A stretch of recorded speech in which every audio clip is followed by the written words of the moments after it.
Hey everyone, Sam Ovens here, and today I just wanted to make a quick video called Designing for Optimal Defaults. Now, what that means is, designing your life and your environment and your routine so that the default that you go to, the path of least resistance, is the right thing to do and, the most productive thing to do in order to achieve the goal that you want to achieve. Now, right now I just got back from doing my Mastermind event in New York City, and you can probably hear my voice is a little bit different.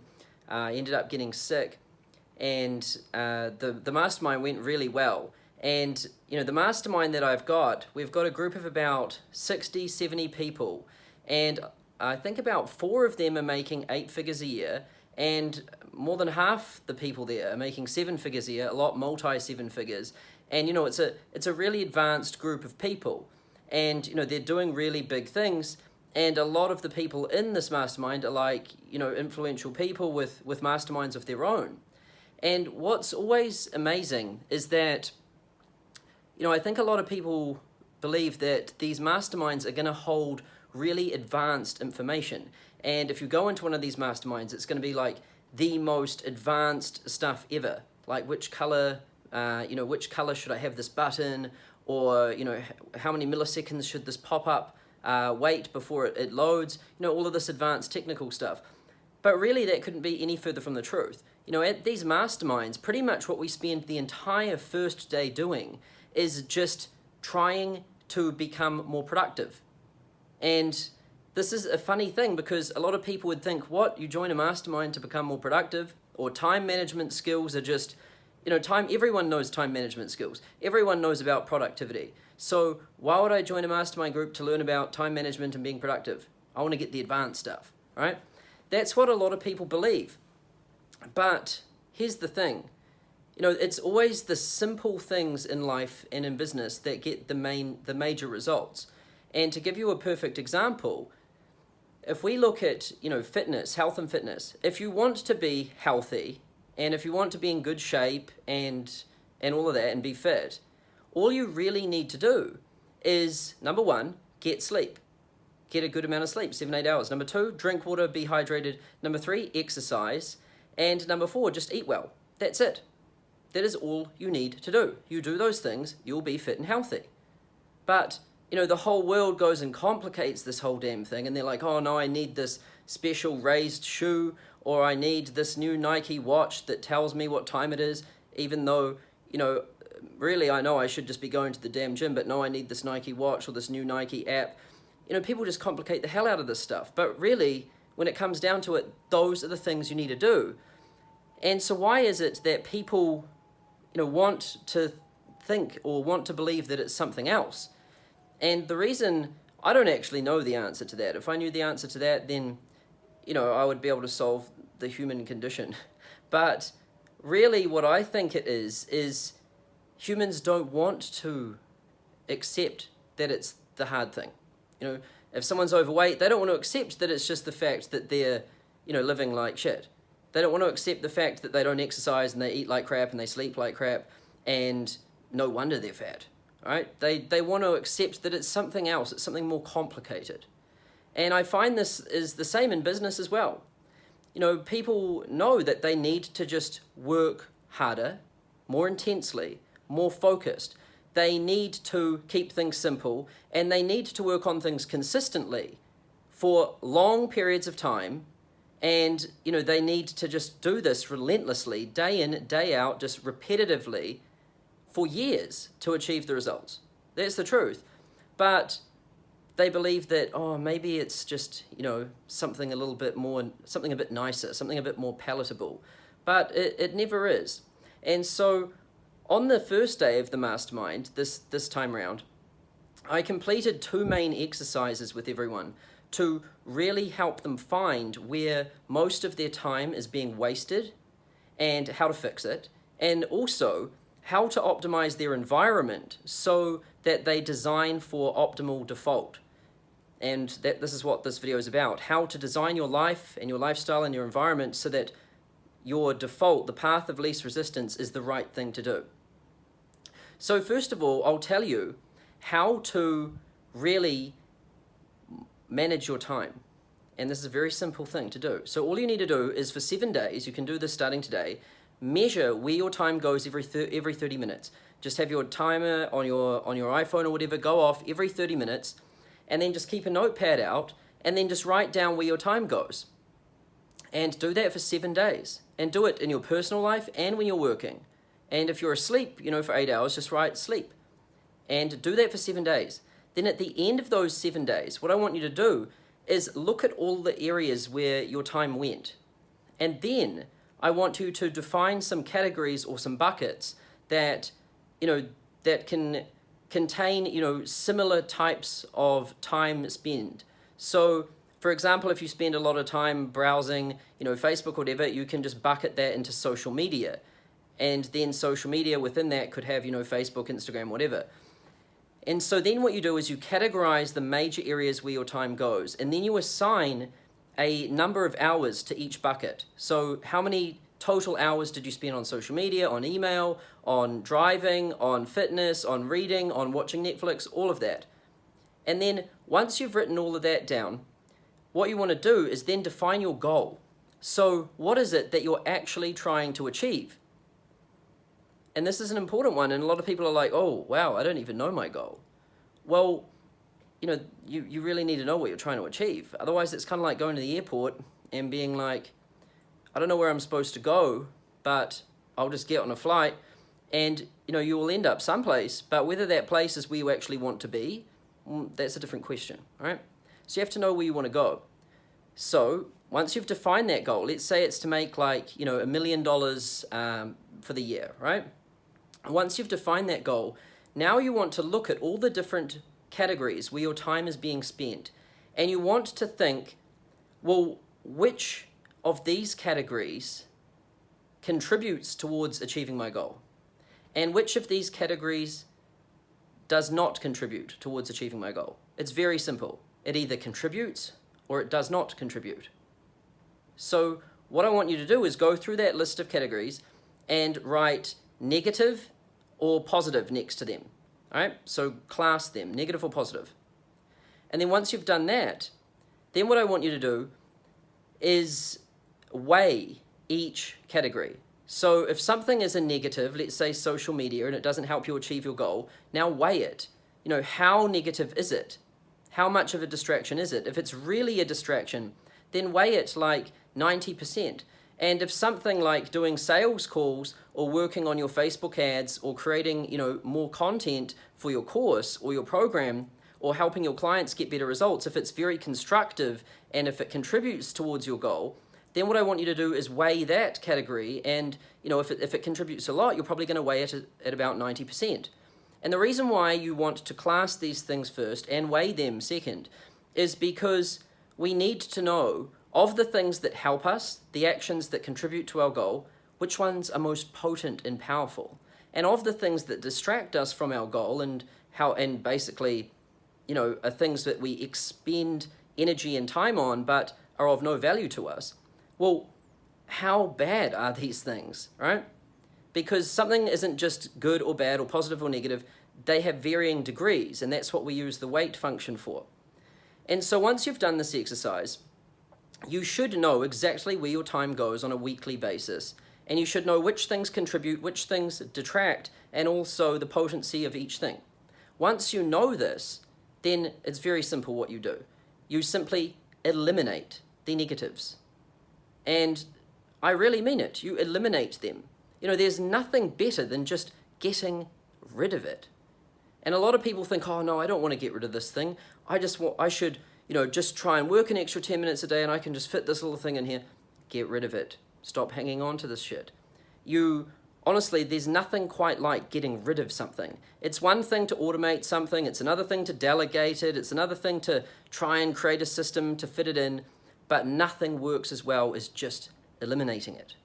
And that's one of my favorite things to do, just to get rid of it. So get rid of all of the things that you do that don't serve your goal. And then once you've done that, then if you can't get rid of things completely, then what you want to do is you want to minimize them as much as possible, all right? And do them less frequently, things like that, right? You want to get rid of things, then minimize things, get the negatives as small. You want to try and get rid of the negatives, or if not possible to get rid of them, make them as small as possible. Now the positives, what do we do with these value actions, these actions that we do that contribute towards the achieving of our goal? Well, we want to find the most potent ones, the ones with the heaviest weighting. And then we want to try and do these things more often. So if we're doing it once every 2 days, why not daily? If we're doing it once every week, why not daily? And if we're doing something daily, then how many hours are we doing it for? If we're doing it for 1 hour, why not 8? If you're doing it for 8, why not 12? Right?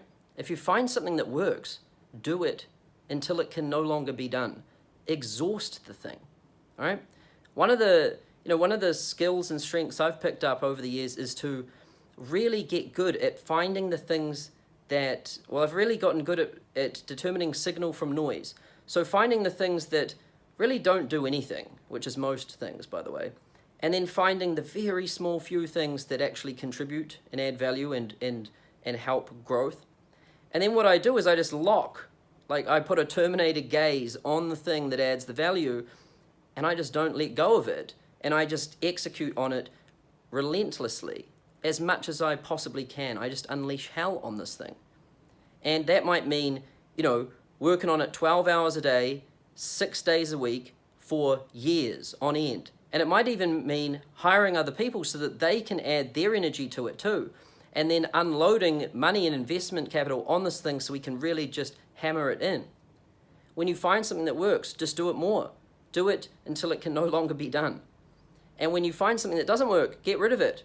Really, my system can be described pretty simple. It's just do more of what works, less of what doesn't. That's really it. And that's the system that I use. I just described it to you. Do an audit of your time, 7 days, measure where it goes, write it down, categorize it, put it into buckets, then assign either a negative or a positive a label to each one of those buckets, then weigh each bucket, and then do more of what works, less of what doesn't. That's it. Now, that is my method for time management, and it works really well. And the beauty of this thing is that no matter how many times you've done it, no matter how wealthy or successful you are in business, right, there's still more. And so you might think, oh, but somebody making $1 million a month, $3 million a month, they don't need to know about time management or that system. That's not true. I still apply this thing probably once or twice a month, and I still find more waste. The way you can never, there's always more efficiency to be squeezed out of something. And you want to be relentless in your pursuit of perfection. And you always want to be looking to squeeze more. Even when people are like, oh my God, this thing could not be any more efficient. Surely this thing couldn't go any harder. I want more. And I'm looking to squeeze more. And it never ends. It is a never-ending, relentless pursuit for years on end, for life. That's how you make something powerful, by never, ever, ever stopping improving it and optimizing it. Now, that's my method for, finding out where your time gets wasted and optimizing it. And just on this one thing, you can make yourself a lot of money just by performing this one activity. The second thing, which really contributes to the first thing, is optimizing your environment. Now, what a lot of people don't understand is that, human beings, we're really influenced heavily by our environments. And what I mean by that is, if we're in an environment where all of the defaults and all of the easy paths for us to take are not, constructive, then we are much more likely to go down one of those paths. For example, let me give you a very, very simple example to make my point here. So let's say I want to lose weight, right? And if I keep chocolate and ice cream and unhealthy food in my kitchen, and if I keep beer and alcohol and all of that in there, then I'm much more likely to go and eat and drink that. And if I do that, then I'm much less likely to lose weight. So if your environment influences your decisions, a lot of the time we think our willpower is really responsible for us making decisions or not. But it's not so much our willpower, it's more the environment. And willpower, you have to work on that too. It's like a muscle, you have to really work it out, you have to grow the thing. But from my observation, the environment is the easy place to intervene and to make changes. And so what I've noticed with me is if I'm trying to focus, it's very hard to just sit and try to focus, right? And so instead what I seek to do is invert focus. And what is focus when it is inverted? It's distraction. And so if I don't do distraction, then I'm doing focus, right? So what I seek to do instead is not do distraction.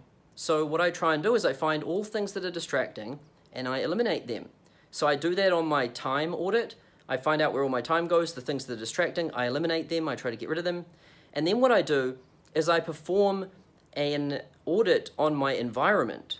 And this is a fascinating thing for people to do, and it will change your life when you do it. So what you do is you walk around your house and your office and your apartment or whatever, and you do an audit of every single object that you have in there. So, your desk, your laptop, let's say you've got a TV, or you've got, I don't know what you have in your house, just list all of it. Maybe you've got some different toys in your garage, different things. Just write an audit of everything, every single object that you have and interact with on a day-to-day basis.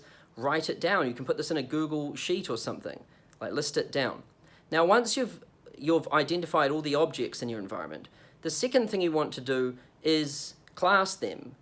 Are they negative or positive? How do we define that? Well, an object would be deemed positive if it contributed to us doing some action that was constructive towards our goal. All right? So let me give you an example. If I have my desk in a really good spot in my office or in my house where I'm likely to see it and likely to want to go and spend time there, and if I have my laptop on my desk, and then if I have my to-do list next to my laptop, planned the night before, listed down, then I am much more likely when I just see this desk, notepad, laptop just sitting there in the morning, I'm much more likely to go over there, sit down, and do what's on that list, right? So some objects are positive. They're more likely to influence us to do behavior that is constructive towards our goal, right?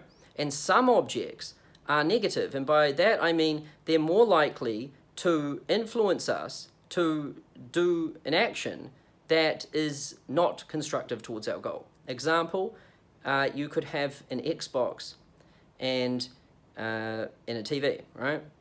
Now, if in your living room you've got a massive TV and this Xbox sitting there and all of these games and controllers and whatnot, and if you're more likely to notice your Xbox and your TV than you are your desk and your computer, then which thing do you think you're more likely to do each day? You're more likely to default to playing that damn Xbox and watching that TV. And so a lot of the time it's not building up willpower to try not to play the Xbox and to do the work instead. I mean, you can do that, but it's hard, and you'll fail eventually. Like, it'll get you. So really what you want to do is both fix the environment by eliminating the Xbox, get rid of the damn thing, get rid of the TV, and then also work on your willpower to go to your computer each day and, complete your work. And so you want to go through every single object in your environment and find out whether it's positive or negative. And then you also want to weigh each item. So how positive is it? If it's really positive, give it a 90 or, an 80%. If it's really negative, then weigh it as well. And some examples of some very negative things are, one, alcohol, having lots of that in the house, it's not good. There's I can't think of anything more distracting and harmful towards achieving a business goal than alcohol. So, that's one that I'd get rid of. Another one would be video games. Get rid of those because they're very addictive and time-consuming. TVs, get rid of those damn things. When I just moved into my new place here in LA, there was like 5 TVs on the walls around the house. And so on like the second day we were here, I just started walking around the house with like a socket set, and I just took all of them off the wall and just got rid of them. And then I called up the cable TV company. I was like, yeah, turn this thing off, don't want it. And then also unplugged all of the home lines, all of the home phones, got rid of them all, right? Because I don't want to see TVs on my wall each day. I don't want to even think about watching TV. And then even if I do think about it, I don't want to be able to. I don't want to have a cable connection. I don't even want to have a TV. I want to get rid of those damn things. And this is what you've got to do. You've got to optimize your environment so that your default behavior is more likely to be good. Because if you don't keep bad food in the house, right, you're much more likely to eat good food. And if you don't have video games and TVs and things in there, you're much more likely to focus. If you put your office and your desk in a room that is enjoyable to be in and you like being in there, you're much more likely to work. Because, you're attracted to things that, you enjoy and you're comfortable doing, and your environment heavily influences this too. I see some people that put their offices in these horrible, like their home offices, in these horrible little caves with no windows, or I saw one dude put one in his laundry. He has a stand-up desk in his laundry, just no windows, with fluorescent lights flickering, just next to like a washing machine and a dryer going. Like, yeah, he's not going to be very likely to go in there and complete work because he's not going to want to be in there. And so you want to put these things in places where you're likely to want to go. And by doing this, you're training your mind to enjoy work, enjoy doing these things that are good and constructive towards achieving your goal. And you're also, at the same time as training your mind to do the things you should be doing, you're removing the things that it shouldn't be doing and making it less likely for them to happen in the first place. So we're winning on the upside, and we're winning by removing the downside, both on our time and on our environment, which influences our time. So just by doing these two things, you really do pick up a huge amount of productivity and efficiency. And it's quite insane, really, how much more you can get done if you do this sort of stuff. And to give you some quick wins, like quick things that you should probably get rid of, a huge one is your phone. Like, delete all of the apps off your damn phone, turn your phone on airplane mode, and then put it in your drawer, your desk drawer, and close it. You do not need to have your phone next to you to make any money. People who have their phones going off all the damn time and they're looking at them all the damn time, they're either insane or poor or both. And so, when you see people who are very successful, their phones don't own them. They don't care about their phone. They're building something. They're working on a project that has some meaning, much more meaning than just being distracted by, some tweet some person did or just a random message about someone saying, hey, what are you doing? Like, get rid of all of this crap. And another one is, when you go to bed at night, turn your phone on airplane mode and set your alarm, and then plug it into charge and have it away from your bed. Have it like out of your room or just by the door of your room, as far away from your bed as possible. And why you want to do this is, number one, when you go to sleep, you can't just grab it from your side table and start like reading crap. So you're more likely to go to sleep on time, and you're more likely to have a good sleep. And number two is, when your alarm goes off in the morning, it's going to be going off somewhere where you have to go and walk to get it and turn it off. And this is a good thing because it'll force you to stand up and get out of bed. You can't just reach over and turn it onto snooze. So you have to get up and you stand up and you walk over there, and by the time you actually get over there and you turn it off, even if you think about going back to bed, you're like, oh, I'm already up anyway, so I may as well just keep going. And this is what I do, and it works really well. And the other good thing is that it gets you up out of bed, so you don't just decide to lie there and just have a scroll around at your email and things like that. So this is designing for default, designing to make us more likely to do things that are constructive towards our goals and more likely to help us achieve the things that we want to achieve. So, two things. Remember, the first one, audit your time. Where does it go? Map it for 7 days. assign it into different buckets, different categories, then rate each one. Is it negative or positive? Then weigh each one out of 100%, and then do more of what works, less of what doesn't, and then look at your environment. Audit all of the objects in your environment. Then list each one. Is it negative or positive? Does it contribute to the goal, positive, or does it detract from the goal, negative? And then weigh each one out of 100% and eliminate the objects in your environment that distract you, get rid of them. Or if you can't get rid of an object in your environment, then move it away from you, as far away as possible. Get it out of sight. If you have to keep it, then put it away out of sight. Put it in a drawer or something, or put it in another room. And proximity too. Move it out away from you. You want to draw closer to you the things that are going to help you achieve your goals and make them much more visible and likely to see.